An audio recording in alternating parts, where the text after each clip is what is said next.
All right. Good morning and welcome back to the Money Advantage podcast. Good morning, Bruce. Good morning. This is Rachel Marshall and Bruce Wayner, and we are here to talk to you about another very important topic that's probably, if it's not top of mind to you, it's probably somewhere in the back of your mind. And so we are going to be talking today about inflation and more specifically, how inflation can be combated or overcome by infinite banking. I think that's probably something where you might be saying, hey, there's really high inflation, and how does that impact my financial life? But even more importantly, if I'm trying to stay ahead of inflation, will infinite banking solve those problems for me? So that's what we have on our radar and our conversation today. So before we get into the topic and before we share our thoughts and how we're going to break down the show, if inflation is a concern to you, please go ahead and if you're watching live or afterwards, please go ahead and pop into the comment section wherever you're watching. Yes, inflation is a concern, or specifically what your question about inflation is, or about how inflation relates to infinite banking. So that is a question for you, and we would love to hear your thoughts, because the more we hear from you, the better we can deliver content that is most applicable to your specific thoughts. I was going to say concerns, but we don't always have concerns. Sometimes they're just thoughts. So now, Bruce, before I really unpack this, I just want to hear your thoughts on inflation, and then I'll break down how we're going to talk about the show and why we're discussing this. Yeah, so inflation is simply the increase of the money supply. And people argue about this all the time, but Milton Friedman said that only the government can increase the money supply. So the government is solely responsible for inflation. And there's a variety of reasons why they want inflation. Inflation can actually cause wages to go up. And when wages go up, then people go up into a tax bracket, and then they can actually collect more taxes. Nice, right? Yeah. For the government. It also, as you increase the money supply, the Federal Reserve is also making more money in that by charter. When they increase the money supply, they can do a lot more government programs. But then what's interesting about this is, our government is, especially certain factions of the government, are trying to help people at what they would call the poorest level and redistribute the wealth. But inflation actually hurts the lowest level people in the income brackets, because they normally cannot invest in things that outpace inflation, whether it be a business, real estate, or other traditional investments, whether they be the stock market or private investments, so on and so forth. And so, the Austrian economists are saying that we should not be manipulating the money supply, because we should let the free market determine what the money supply is. But governments can't keep their hands off of that, because they always think that the central government knows better than what the free market does. But it's really damaging towards what I would call the everyday American. Now, we're going to talk about this. There's several ways to actually combat this, and we're going to go into that in a little bit of detail. Yes, so I was really interested in this topic, and specifically, we had a very good listener question about this. So I'm going to read the whole question, because it shows that somebody's paying a lot of attention to the signs in the economy and watching what's happening. They're also thinking very critically about how to position themselves in a position of control. And this is very wise for all of us to hear the full question, because there's so much packed into this, and we're going to break it down today and then really talk about infinite banking in relationship to inflation. And we've covered this a little bit in detail before, but more so as a portion of an episode rather than dedicating an entire episode to it. So first, I want to thank Phil for the question, and I'm going to read his question that we received in an email. And here's the question.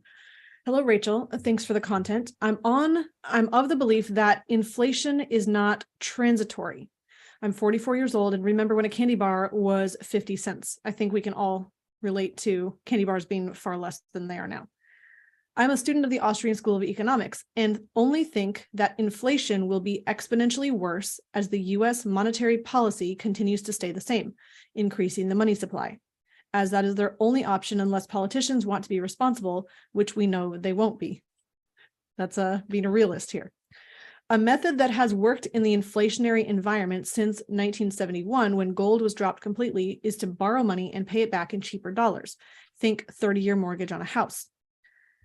Then he goes on to say, I love the thought of IBC in normal monetary times, but I just can't wrap my head around how a death benefit 30 years from now, ideally, will be worth much as prices continue to increase. And I think I would rather borrow from the bank and pay them back with cheap dollars instead of doing that disservice to myself. Again, he goes on, I just think that the dollar will only devalue more and more, and I'm not understanding how IBC has any defense against that. Everything else is great about it in my mind. So first, thank you, Phil, for such a well thought out question and not just posting a one-liner.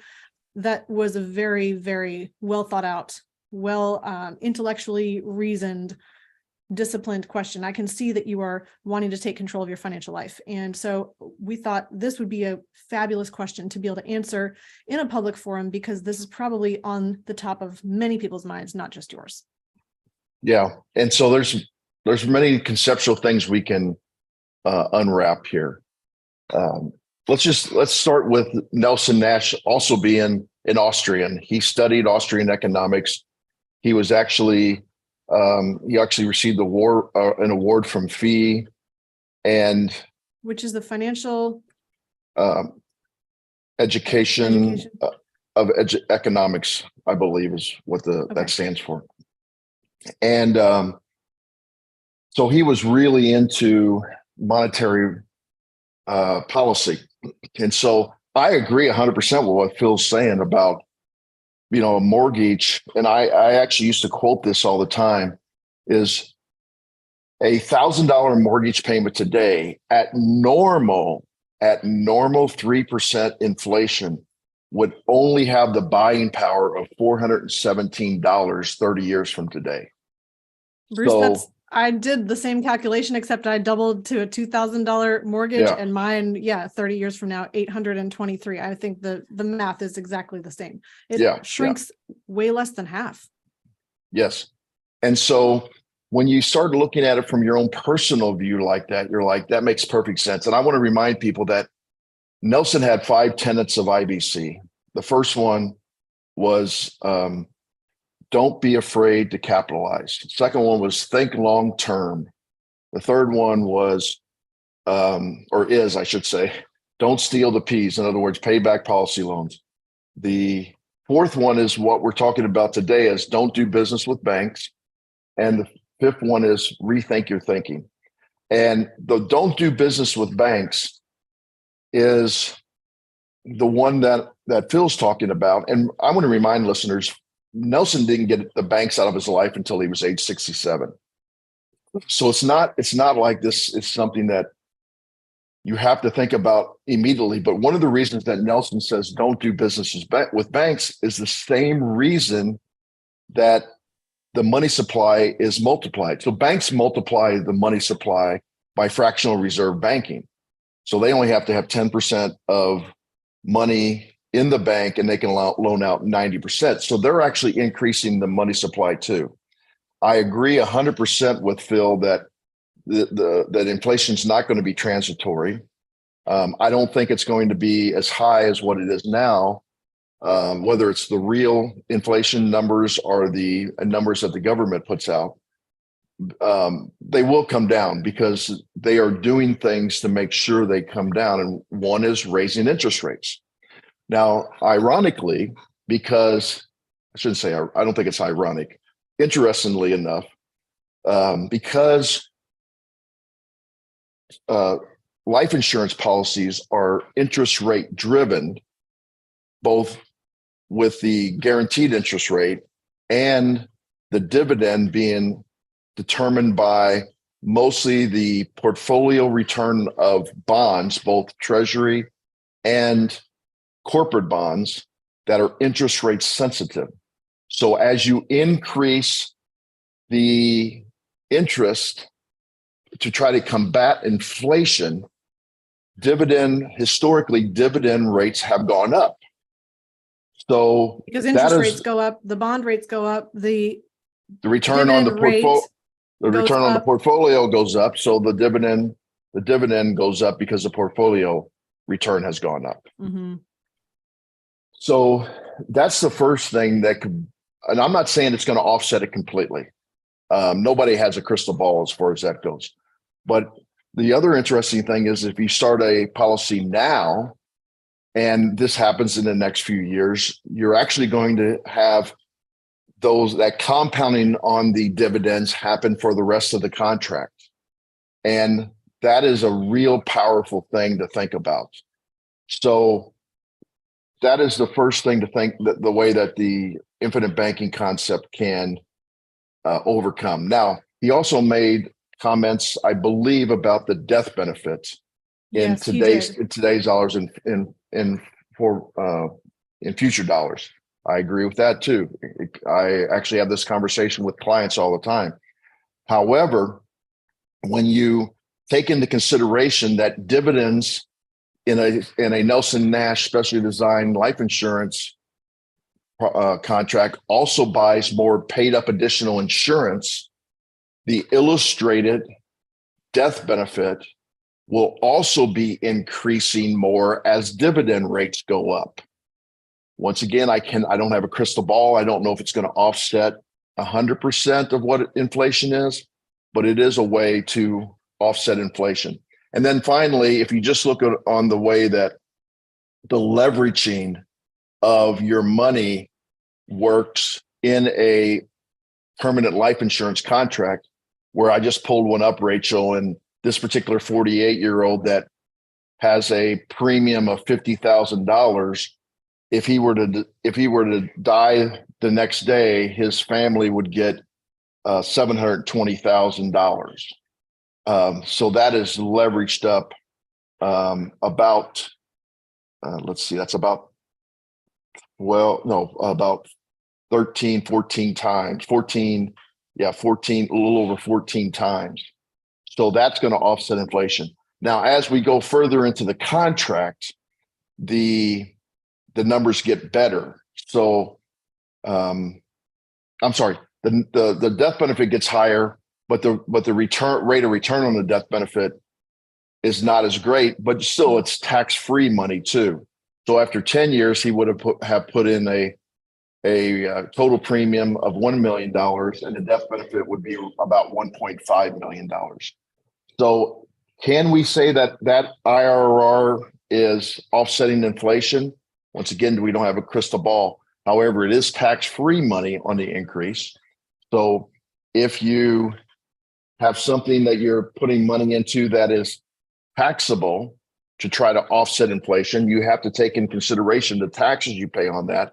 And if we are going into a high inflationary environment where our debt from the US government is also growing, and we're going to have to pay that because higher interest rates mean we're going to have greater additions to the debt every year, then taxes are going to have to go up. So if you can have your money in a tax-free environment, that death benefit will not get eroded as the same as maybe something that is trying to keep up with inflation. But does it actually keep up with inflation once you take the taxes off of it? So all these things have to be taken in consideration when you're trying to overcome inflation. And then the final thing, Rachel, if I could comment on this, is you can have the best of both worlds. You could have the increase of the dividends through the increase of the bond rates, and you could borrow against it to put money into an investment that could offset inflation, or at least partially offset inflation.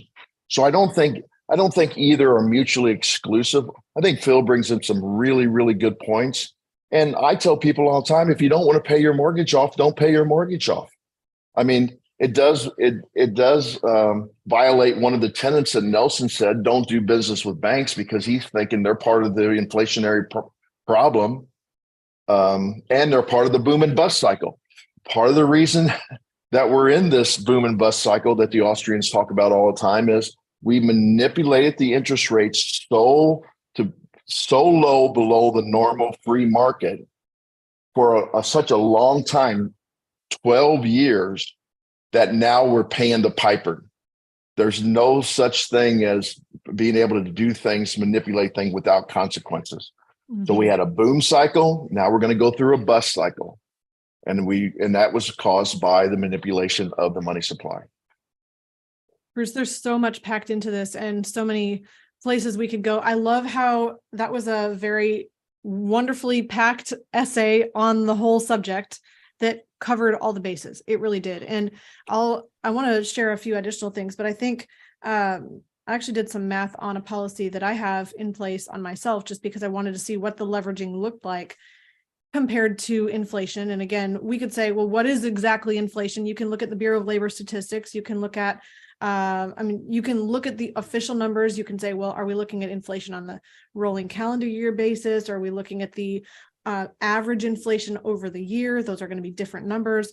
And again, that's just official inflation. Then you look at, well, what are you paying at the grocery store? You can break that down. There's a website as well that you can go to, inflation calculator. Yeah, and inflation is different where you live too. Oh, yes. Some people that live in a more conservative, rural area may not feel inflation as much as on the coast, mm-hmm. where there's other pressures of people wanting to live there. So you have different type of inflationary pressures, just supply and demand inflationary pressures. So oh, yes, there's different types of inflation. And it's interesting that I think, don't they leave out food and energy costs with the typical numbers for CPI, the Consumer Price Index? But if you look at the Consumer Price Index and you go to bls.gov, you can drill down into the specific categories. And I mean, just some of the highest ones were cereal and bakery of grocery. So that component, that subsection was 15.6% increase over last year. I think it was from January to January. That's high. I mean, that's something that we're feeling in real reality terms. Fuel oil was 27.7% increase, utilities 26.7, airline fares 25.6. So if you're saying, well, yeah, the official inflation number might only be in the 6 to 7 to 8% range, what are you actually feeling in your experience? Well, it's high, and we all feel our dollars are not going as far today as they were last year and the year before. And so as we're looking at that whole thing, we're saying, well, how do we keep ahead of that? Another piece that I pulled up is when I looked at my specific policy, one of the policies that I have enforced, I was looking at in year one, the premium. If I paid the premium, it was a $30,000 premium. The death benefit in the first year was just under 575,000. So that was a 19 times increase. So really similar to the one that you had looked at, Bruce. And again, these are influenced by age, gender, health habits, or your lifestyle. So you're going to have maybe different numbers, but still it's a considerably higher multiplier if you died in the first year. Great return on investment, terrible for your life. So let's not hope that for anyone, just so that we can get ahead of the rate of return. I think maybe that's the most compelling reason to say rate of return is not the most important thing. Otherwise, we just all buy life insurance policies and die right away. If rate of return was the king of all end goals. So then I did look out in the 39th year of the policy, I'll be about age 75. And at that point, the death benefit payout compared to premium paid in, and this was a super rough calculation. This was about 3 times what I'd paid in. So again, that considerably dropped. But because Bruce said this, and I want to really be specific, when you have a properly structured whole life insurance policy that is performing as efficiently as possible for you, one of the keys is to have your dividends purchase paid up insurance, which means that because of that feature, you have a continually rising death benefit. So what was interesting to note is that in my policy, at that year 39 marker in the policy, no more premium is paid in. However, the death benefit continued to rise tremendously, so that by age 121, hopefully I will live that long, that would be so amazing. That's the end of the policy, and that's when it endows, which would pay out to you the full death benefit and cash value, which are going to equal at that point. It would pay out to you in your lifetime if you're still living and you live past all their projections. At that point, it was a 12 times multiplier, again, of what had been paid into the policy. So that's the leverage piece. But what I think is even more profound is two components. One, Bruce, you brought up the whole idea of being able to have your cash growing in your control inside your whole life insurance policy. And this is the and component of having an and asset. You're able to borrow against that and put those dollars to work over in another investment. Maybe that is a duplex or a fourplex, and that is going to bring in rental income. Maybe at some point you sell that. Maybe you buy an apartment complex. Whatever you're going to do with the capital that's inside your whole life policy, if you put it to work in other investments, you have not only the growth inside the policy, you also have the compounding of the growth outside of the policy. So those two returns are going to be making that policy work even harder for you. And then I wanted to share another number as we're working on some specific data in a course that we're designing on infinite banking. So there will be a new course out soon.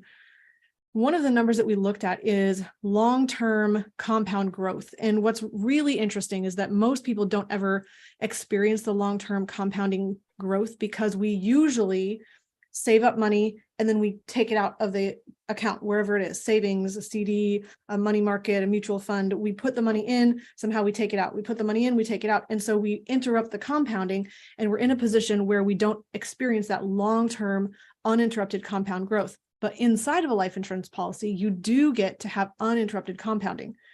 So what we did is we took a look at, if you say we're putting aside $100,000 every year, and say that was growing at 3%. I'm oversimplifying. I'm not saying this is exactly what you're going to do inside of a policy. Let's just say you were saving $100,000 a year, you're saving, and your growth rate on that is 3%. What would happen at the end of 30 years would be that you have, oh, I don't know if I have the number in here.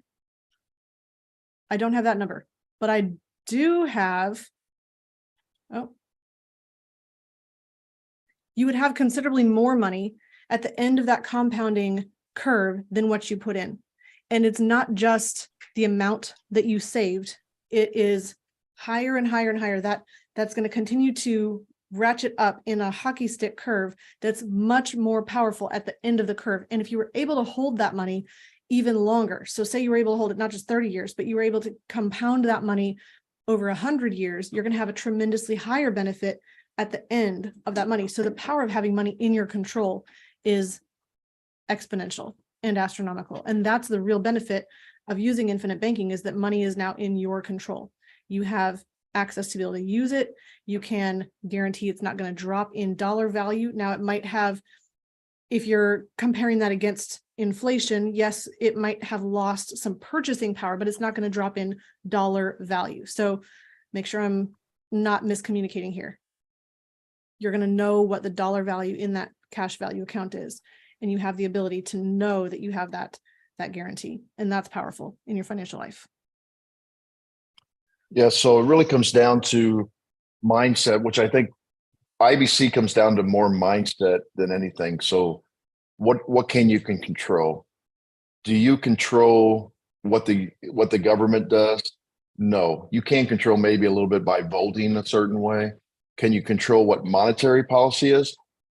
Well, Nelson and the Nelson Nash Institute actually thinks that if enough people actually do honest banking and actually save first and then spend, that will put pressure on the monetary policy, because they will have to actually react to that, people not actually borrowing so much.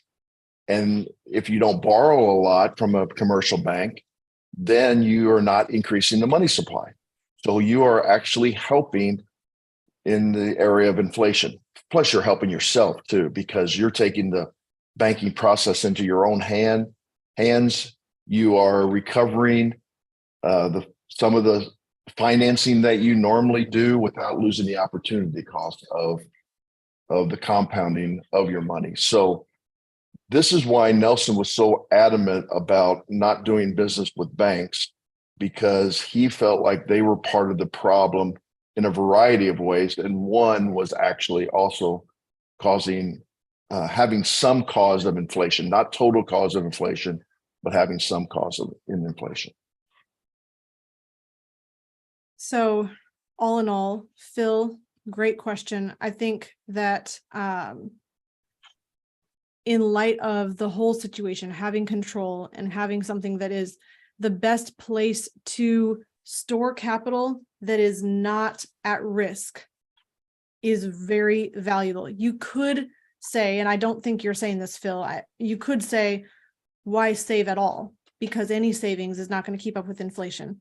So therefore, I should only borrow capital to invest. And if you're in that position, well, the investment has the potential of risk, which isn't bad. It just has that inherent potential of risk.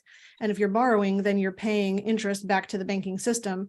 And that is what Nelson was saying. If you have the ability to recover that cost of capital and be earning interest, not just paying interest, you're in a much more powerful position. And so that's why infinite banking is not just saving you dollars. It's in a position of putting you in control.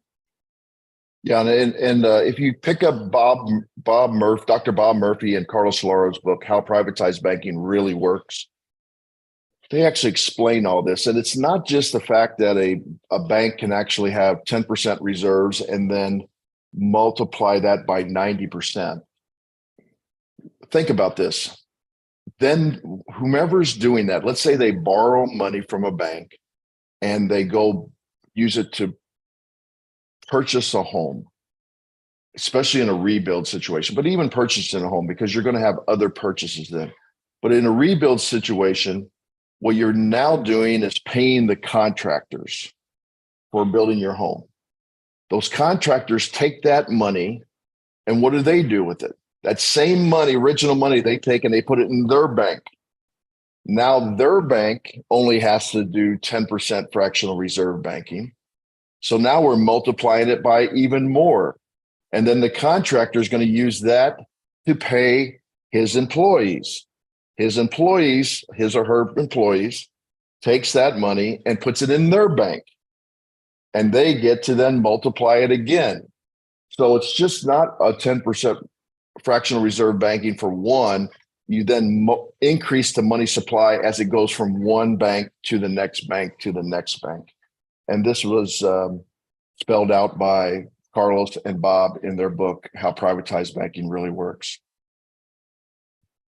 Bruce, there is a couple of thoughts here in the chat. I'm not sure if you're seeing them, so I'm going to share. Joseph DeFazio is sharing a question. This is on LinkedIn, so you may not see this. Yeah, I know Joe. Joe knows a lot, so let's use this question. I know I've heard this name several times from you. So if they use the questionable human life value method to figure out the death benefit need, inflation is baked into the cash flows, no? So there's kind of two ideas going on here. Say that again. I can also pop it in the chat for you so you can see it. If they use the questionable human life value method to figure out the death benefit need, I know where that's going here. Inflation is baked into the cash flows, no? Okay, great. So what Joe is saying is there's a method that insurance agents use. It's called need-based analysis. And what they do is they say, okay, this is what your income is now, and we are going to presume that you're going to need inflationary income going forward. So you can pick an inflation number. Let's just pick 3% because that's historically what it's been. So they're saying like $20,000 of income this year at age 45, and we want to protect that income stream. Then at 65, it's not going to be 20%, or $20,000. It might be $38,000. So we are going to build into our human life value, not just what you need in death benefit today to cover 20,000, but actually what you're going to need in the future to cover 38,000. So that's a needs-based analysis.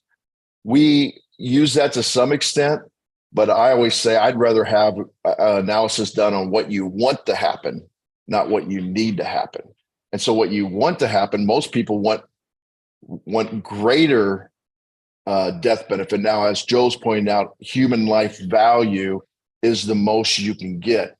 However, the insurance companies will not allow you to get a future human life value. It's going to be on whatever either your net worth is now or what your income stream is now. Thus, you can apply for more insurance as your needs go up and so on and so forth. Hopefully no health problems, so on and so forth. But very good points to be made. And hopefully our listeners can see the value of human life value as far as that goes. One piece of human life value, you said if you want to increase your insurance in the future, hopefully your health hasn't gone down. One way that you can work around that is that you can get your full human life value today as well in term insurance, in addition to whatever you can qualify for, or whatever your cash flow supports in whole life insurance. Get the term insurance as well, which is make sure it's convertible to whole life insurance later, which is going to give you a lot more space to use today's health habits and underwriting medical information in the future. That is true. That guarantees that you can convert it, but it doesn't guarantee that that human life value will increase in the future, and you can't increase the amount of term that you're applying for. So you're right. It protects your health in the future, but you're not going to be able to increase the term death benefit just because you need it to increase. That's true. I just meant you can convert the term before it expires over to whole life, which is going to make it a longer length of time. Correct. You are right though. Okay. So Joe had another thought that he wanted to share, and then I wanted to pull up the actual numbers that I lost track of as I was sharing my example. So Joseph DeFazio also says, and generationally, the death benefit could seed the next generation's policies. I love that you're talking about this because this is not conceptualized enough. I want to say something about that, but I'm going to finish your thought here. So Joe goes on to say that restarts the leverage, yes, of the tax-free death benefit. Further, consider the endowment or death benefit are contractually certain. What's the economic value of certainty? Okay, so much gold packed into this. I think if we did think long-term, really long-term, not like 5 years long-term, not 30 years long-term, not end of our lifetime long-term, but if you thought generationally long-term, multiple generations. What about 7 generations? That's a perfect number. That's a perfect number. We have a book coming out by that name in a few months here. So maybe less than a few months. It's going to be soon. So if you could purchase life insurance on yourself, have that leveraged up death benefit, so it's more than you paid in, pay out to your kids. They use that premium to purchase as much life insurance as they can get with that, not premium, with that death benefit that turns into their premium. Then their death benefit that pays out to your now grandchildren is going to be higher than what they paid in premium. And if you just continue to use that capital to seed future generations' policies, there's tremendous advantage because the starting capital is going to be way higher each time. And you have so much more, and there's more people to be able to put policies on. So you have this growing pool of capital for a family that can be tremendously advantageous to setting them up for success. So, well, think about this, Rachel, too. You're setting up for success early in life. How many people, if they had access to capital in their early 20s, could have compounded that a lot more quickly, their net worth? But what happens with most people is they come out of college or they come out of high school, start a business or whatever. They don't have access to capital. So they have to slowly build access to capital. And you could say, well, they could borrow the money. If they have college loans, then they're negative net worth. Right. Yeah. You could say, people might say, well, you could borrow the money, but if you don't have some capital, you're not even going to have collateral to be able to borrow the money. Mm-hmm. So now if you have access to capital at a younger, because you got that death benefit passed on to you, then you're going to be able to multiply that. And that should be able to outpace inflation at a great points, Joe. Nelson would be very proud of you. And especially when you're thinking long-term by thinking a legacy play in the situation. And I just want to throw this idea out there. I think so many people think, well, if I give money to my kids or my grandkids, it's going to make them not have to work. The challenge with that entire line of thinking is that money doesn't cause any kind of flaws in character. What you need to do is develop the stewardship in the next generation so that they know how to use money well, because whether you give it to your children or you give it away, you're giving money to someone's kids. And if you're saying, well, my kids aren't going to be responsible enough to handle my money, I'm going to give it away to someone else. Well, you're just giving someone else's children your money and trusting that, well, it's fine if they screw up their life. It's a poor belief about money that we have, that more money is going to lead to more entitlement and more problems. It only does if you haven't built a solid foundation of character and stewardship and training. So Yeah, let me give a shout out to one of my buddies, Tony Fine, and he used to always say, "Money doesn't cause character flaw; money exposes character flaws." yes. So that's, if people that are worried about that, it's because they already feel like their children have some character flaws. Well, that's because they haven't been exposed to the right way of thinking. If they've been exposed to the right way of thinking, they're going to respect capital and they're going to multiply capital and serve others with that capital. Yes. And that is the way you should be thinking. And that is the way you should be communicating with your children. Absolutely. Okay. So back to my numbers really quick, just in case you were holding on to the edge of your seat, waiting for a final number, and I never shared it with you and I redirected. So if you did, as a person, let's just say you were putting aside $100,000 every single year for the next 30 years, and that was at 3% growth rate. In 30 years, you would have saved, of your money, capital putting in, would be 300,000. But the total balance on that account, if you hadn't used any of the money, would be 500,000. That means that is $200,000 more than what you put in. What that means is, because of the compound growth curve that's just going to continue to increase and improve over time, if you have uninterrupted compounding, you have more power at the end. I'm going to extend this out to 100 years just to show you what I mean. So if you then continue the same savings process, say that you had in your family multiple generations of having a savings plan and a savings habit over multiple generations, and you had $100,000 going into some savings tool every single year for 100 years at 3% growth rate, 3% interest, you would have in total put in $10 million of capital into this savings system. And at that rate, you would end up with an account balance of 62 million, which is a tremendously higher increase than before. So having uninterrupted compound interest is extremely valuable. Money in your control that doesn't stop the compounding will always, in the long term, provide tremendous advantage. And that's something that we can all value if we look long term. It's just sometimes hard to see that far because we don't normally think in terms of 100, 200, 300 years of our lifetime. Lastly, Roy Lee says, savings is a representation of labor. By saving in a policy, you stop your labor from backing the banking system and you put it to work for you through dividends. Yeah, Roy Lee obviously thinks like an Austrian economist, understanding that your money is just a representation of labor. So if you have questions, you can drop them into the chat. We won't see them after the end of this show, but you can also email us at hello@themoneyadvantage.com if you have questions that you'd like us to address on a future show or to you directly.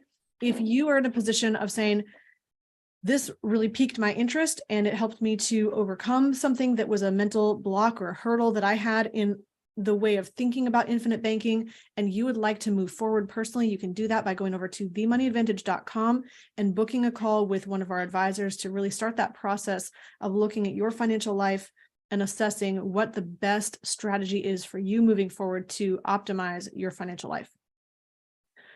Before we close, thank you for being with us today. Go ahead and hit like on wherever you're watching. Go ahead and share this episode. And if you would like more content like this, we would just encourage you to share your thoughts and questions with us in the comments or by email. Bruce, anything you want to say before we close? No, I think thanks everybody for the questions. And if you're I'm looking at them on YouTube. If you want to subscribe and keep up with the content, we'd really appreciate it. Absolutely. And that helps more people like you who are looking for this information to be able to find us as well. So thank you. Go have an amazing day. And in closing, please remember, success leaves clues. So model the successful few, not the crowd, and build a life and business you love. We'll see you next time.